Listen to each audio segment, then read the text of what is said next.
পথে চলাচলের জন্য রাস্তা আছে, কিন্তু নেই কোনো কালভার্ট। জল নিকাশির ব্যবস্থা না থাকায় একটু বৃষ্টির জেরেই সেই রাস্তা দিয়ে যাতায়াতে চরম ভোগান্তির শিকার হচ্ছেন প্রায় 5টি গ্রামের মানুষ। এই ছবি দেখা গেল মালদার চাচল 2 নম্বর ব্লকের অন্তর্গত ভাকুড়ি গ্রাম পঞ্চায়েতের রামপুর বাঁধপাড়া এলাকায়। স্থানীয় গ্রামবাসীদের অভিযোগ, প্রায় 2.50 কিলোমিটার রাস্তা কয়েক মাস আগে জেলা পরিষদের RIDF এর তহবিল থেকে রামপুর ঠগনা মোড় হতে রানীকামাত পর্যন্ত কাজ শুরু হয়। কিছুদিন আগে রাস্তার কাজ সম্পূর্ণ হয়েছে, কিন্তু সেই রাস্তার মধ্যে একটা কালভার্ট ছিল যেটি ভেঙে নতুন করে করার কথা ছিল, কিন্তু প্রায় অনেক দিন হলো সেই কালভার্টের নির্মাণ হয়নি। রামপুর গ্রামের বাসিন্দা আব্দুল জলিল বলেন, নতুনভাবে রাস্তায় মাটি পড়েছে, কিন্তু পুরনো কালভার্ট ভেঙে দেওয়া হলেও নতুন করে নির্মাণ করা হয়নি। এই কয়েকদিন ধরে বর্ষার জন্য রাস্তা দিয়ে যাতায়াতের সমস্যা হচ্ছে। প্রায় 5টি গ্রামের মানুষ একমাত্র ভরসা সেই রাস্তাটি। এদিন খবর পেয়ে জেলা পরিষদের সদস্য রেহেনা পারভিন গ্রামবাসীদের সঙ্গে কথা বলে সমস্যার সমাধানের আশ্বাস দিয়েছেন। চাচল 2 নম্বর ব্লকের বিডিও শান্তনু চক্রবর্তী বিষয়টি খোঁজ নিয়ে দ্রুত পদক্ষেপের আশ্বাস দিয়েছেন। সমস্যা কি দেখতে পাচ্ছেন রাস্তাটা? যা দেখতে পাচ্ছি তো ব্রিজ কাটা। আপনি আমি যা বুঝলাম হয়েছে প্রচুর সমস্যা। আপনার বাড়ি কোথায়? বাড়ি চাচল। নাম কি? প্রসন্ন দাস। জন্য যাতায়াতের অসুবিধা। কি হয়েছে? কি সমস্যা? সমস্যা বলতে এই যে ব্রিজ রাস্তা হলো, কিন্তু ব্রিজ হয়নি। ব্রিজটা শিডিউল হয়ে পড়ে আছে। এই পর্যন্ত কতদিন ধরে ব্রিজটা হয়নি? ব্রিজটা প্রায় 6 মাস ধরে হয়নি। হ্যাঁ, এই রাস্তাটা এটা পিচ রোডটা হয়ে গেছে। এটা জেলা পরিষদ RIDF জেলা পরিষদ থেকে হয়েছে রাস্তা, ব্রিজটা হয়নি। যাতায়াতের চরম অসুবিধা। আপনি তো সবই দেখতে পাচ্ছেন যে মোটর সাইকেল যায় না, মানুষজন হেঁটে যেতে পারে না। কতটি গ্রামের মানুষ এই রাস্তা দিয়ে যাতায়াত? 10,000 মানুষ যাতায়াত করে এই রাস্তা দিয়ে। হ্যাঁ, এই রাস্তায় চলাচলের ভরসা, একমাত্র ভরসা। তো স্বপ্নদের যাতায়াতের সমস্যা, কোনো কিছু গাড়ি ঘোড়া চলে না, কোনো কিছু মোটর সাইকেল চলে না, হেঁটেও আসা যায় না। হ্যাঁ, জেলা পরিষদ যারা আছে সব সাহেবদেরকে জানিয়েছি। হ্যাঁ, আজকে সব এসেছিল, ইনকোয়ারি করতে এসেছিল, ইঞ্জিনিয়ার সাহেব এসেছিল, কন্ট্রাক্টর বাবু এসেছিল, সবাই এসেছিল। ওরা নাকি পরশু থেকে কাজ আরম্ভ করবে, যা কথা দিয়ে গেল আর কি। আপনার নাম? আমার নাম জসিমউদ্দিন, নাম বাড়ি রামপুর। আমাদের তো প্রচুর সমস্যা। আমাদের এই রাস্তা হচ্ছে মেন রাস্তা। আচ্ছা, এই রাস্তাটা কোথা থেকে হচ্ছিল? এই রাস্তাটা আমাদের রামপুর ঠগনামোড় থেকে কি বলে রানীকামাত পর্যন্ত। আচ্ছা, কত কিলোমিটার? 2.5 কিলোমিটার। তারপরে রাস্তার কাজ শুরু হলো। রাস্তা হয়েছে, ওদিকে ঢালাই হয়েছে, এদিকে পিচও হয়েছে। তারপরে ব্রিজের যে ব্যাপারটা আমরা ভাবছিলাম যে ব্রিজ হবে, পরে যখন ভাঙার পরে জানলাম যে না, ব্রিজ হচ্ছে না, বলে হিম পাইপ হচ্ছে। তখন গ্রামের কিছু মানুষ এসে আটকালো। তারপরে আমরা শিডিউল দেখলাম যে না, লিগালি ওটা হিম পাইপ হয়ে আছে, হিম পাইপই হবে। তখন আমরা কন্ট্রাক্টরকে বারবার ফোন করছি, ইঞ্জিনিয়ার সাহেবকেও ফোন করেছি যে তাহলে যেটা আছে সেটা আমাদের করে দেন। এই অবধি আমাদের করেনি, এবং যাতায়াতের আমাদের প্রচুর অসুবিধা। এই বৃষ্টির জেলে রাস্তার অবস্থা কি হয়েছে? রাস্তাতে যাওয়া যায় না, হেঁটেও যাওয়া যায় না, গাড়ি তো দূরের কথা, অনেকজন পড়েছে, অ্যাক্সিডেন্টও হচ্ছে। কতটি গ্রামের মানুষ এই রাস্তা দিয়ে যাতায়াত করে? এখানে মোটামুটি 5-7-8টা গ্রাম আছে, মোটামুটি 10,000 মানুষ যাতায়াত করে। তাহলে হ্যাঁ, আমাদের এটাই শুধু একমাত্র রাস্তা।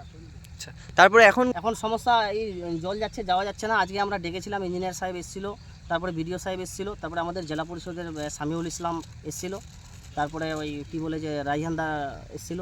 সবাই এসে আজকে প্রতিশ্রুতি দিয়ে গেল যে শনিবার থেকে কাজ শুরু হবে। না হলে আমাদের ওই কাজের আমরা ওই আশায় আছি যে শনিবার থেকে আমাদের কাজ হবে। কাজ না হলে আমাদের যাতায়াতের খুব অসুবিধা, আমরা যেতে পারবো না।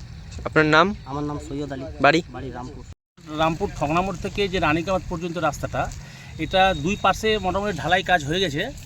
আর কন্ট্রাক্টরের নেগলিজেন্সির জন্য আমাদের ব্রিজের কাজটা হয়নি। এটা প্রথমত ব্রিজ ছিল, তারপরে RIDF। কত কিলোমিটার হচ্ছে? এটা আপনার 2.5 কিলোমিটার মতো, অ্যাপ্রক্স 2.5 কিলোমিটার।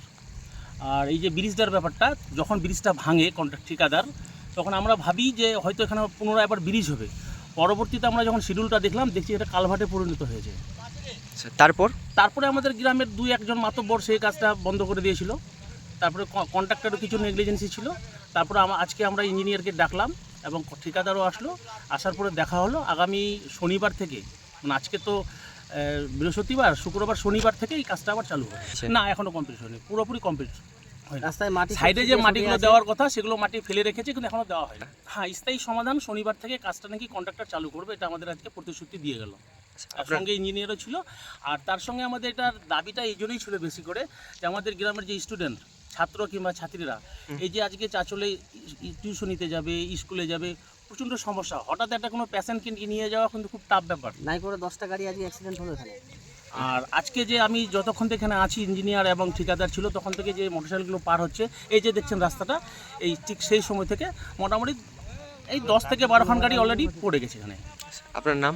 আমার নাম হাজাতুল ইসলাম, আমি ভাকরি গ্রাম পঞ্চায়েতের রামপুর 3 নম্বর বুথের মেম্বার। আজকে আমাদের চাচল 2 নং ব্লকের ভাকরি অঞ্চলের যে রামপুর বুথ আছে আর গেউরিপুর গড়কপুর, মানে এখানে 6 থেকে 7টা আমার গ্রাম ভাকরির মধ্যে পড়ছে, এই রাস্তার সঙ্গে যুক্ত। সেখানে আমরা এসেছি। অভিযোগ বলাটা ভুল হবে, কারণ এটা হচ্ছে RIDF এর প্রজেক্ট, জেলা পরিষদ থেকে করা হয়েছিল। তো সেটা এখানে রাস্তার কাজ শুরু হওয়ার সময় কিনা এখানে এস্টিমেটে কিন্তু ব্রিজ বলে লেখা ছিল না, এখানে কালভার্ট বলে লেখা ছিল। হিম পাইপ দেওয়ার কথা বলে এখানকার স্থানীয় মানুষরা যখন কালভার্টটা করতে আসে আর হিম পাইপ বসাতে, তখন কিন্তু তারা চেয়েছিল, এখানে কিন্তু পুরনো একটা ব্রিজ ছিল, তখন কাজের মধ্যে ভেঙে দেওয়া হয়েছিল। তো ওরা একটাই দাবি করেছিল এখানকার মানুষরা, যাতে এটা ব্রিজটা যাতে আমাদের পুনরায় করা হয়। কিন্তু প্রশাসনিক মানে ডিপার্টমেন্ট থেকে যখন ডিপিআর করা হয় কিনা, তখনই ডিপিআরের মধ্যে যদি ব্রিজ থাকতো তাহলে এখানে ব্রিজ হতো। যেহেতু ডিপিআরের মধ্যে কালভার্ট লেখা ছিল বলে কিন্তু এখানে ব্রিজ করা হয়নি, বলে কাজ বন্ধ করে দেওয়া হয়েছিল। যেহেতু এখন বৃষ্টি পড়ছে বলে মানুষ এখন বুঝতে পেরেছে যে যেটা এস্টিমেটে আছে সেটাই করতে হবে। আর অসুবিধা হচ্ছে মানুষের এখানকার স্কুল যাতায়াত করার, বলেই কিন্তু কাজটা বন্ধ করে দেওয়া হয়েছিল। আর যিনি এজেন্সি আছেন তিনি কিন্তু মানে খুব একটা এখানে ভালো কাজ করছে না, যেটা আমরা দেখতে পাচ্ছি, বলেই কিন্তু আজকে এই দশা দাঁড়িয়েছে। হ্যাঁ, অবশ্যই হবে, কেন হবে না? যখন আমাদের মাননীয় মুখ্যমন্ত্রী এখানে আমাদের ভাকরি অঞ্চলে এই রাস্তার জন্য 2 কোটি টাকা দিয়েছেন, তিনি কিন্তু সাধারণ মানুষের কথা চিন্তা ভাবনা করে কিন্তু RIDF এর প্রজেক্ট এখানে 2 কোটি টাকা সেনশন করেছেন। তো আমরা যেহেতু জনপ্রতিনিধি, জেলা পরিষদ, আমাদেরও দায়িত্ব পড়ছে যাতে সবাই সহযোগিতা নিয়ে সবারই এলাকার মানুষের যাতে আমরা এই রাস্তাটি পুনরায় ভালোভাবে করতে পারি, এটাই কামনা করছি। আচ্ছা, আপনার নাম? আমার নাম Rehana Parvin. Desk report, express Kolkata.